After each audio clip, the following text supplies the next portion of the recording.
C'est une histoire de la Révolution française.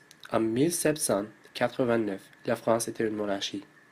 Le roi Louis XVI était un total absolu tyran qui ne savait pas comment fixer une économie qui ne marchait pas bien. Sa indécision et sa peur d'opposition conduit l'État à presque banqueroute. Les gens étaient pauvres et avaient faim. La situation était plus mauvaise que les misérables. L'Église et les aristocrates n'ont pas payé des impôts, mais les guerres ont demandé plus d'argent. Et les idées de lumière, liberté, égalité et fraternité se sont répandues entre les personnes.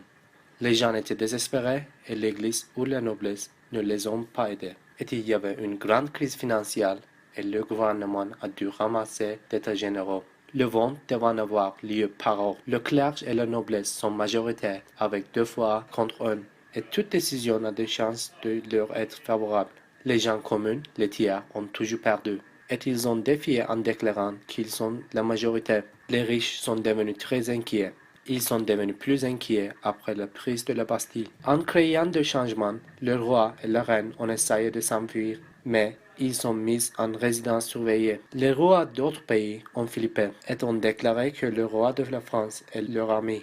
Cela a fait le roi moins populaire. Les Français ont inventé la guillotine. Ils l'ont utilisée pour couper le collier du roi et ils ont donné les autres rois des crises cardiaques. Les amis du roi ont attaqué de toutes parts du pays. Monsieur Robespierre a dit que les ennemis sont partout, mais il a perdu sa tête aussi. Le conseil qui a remplacé Robespierre n'a pas changé beaucoup, et les seules bonnes nouvelles sont venues d'armée.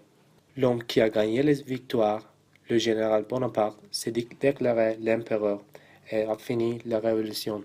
Le progrès de la révolution n'était pas facile, mais ce qui sont plus importants sont les idées qui ont changé toute l'histoire.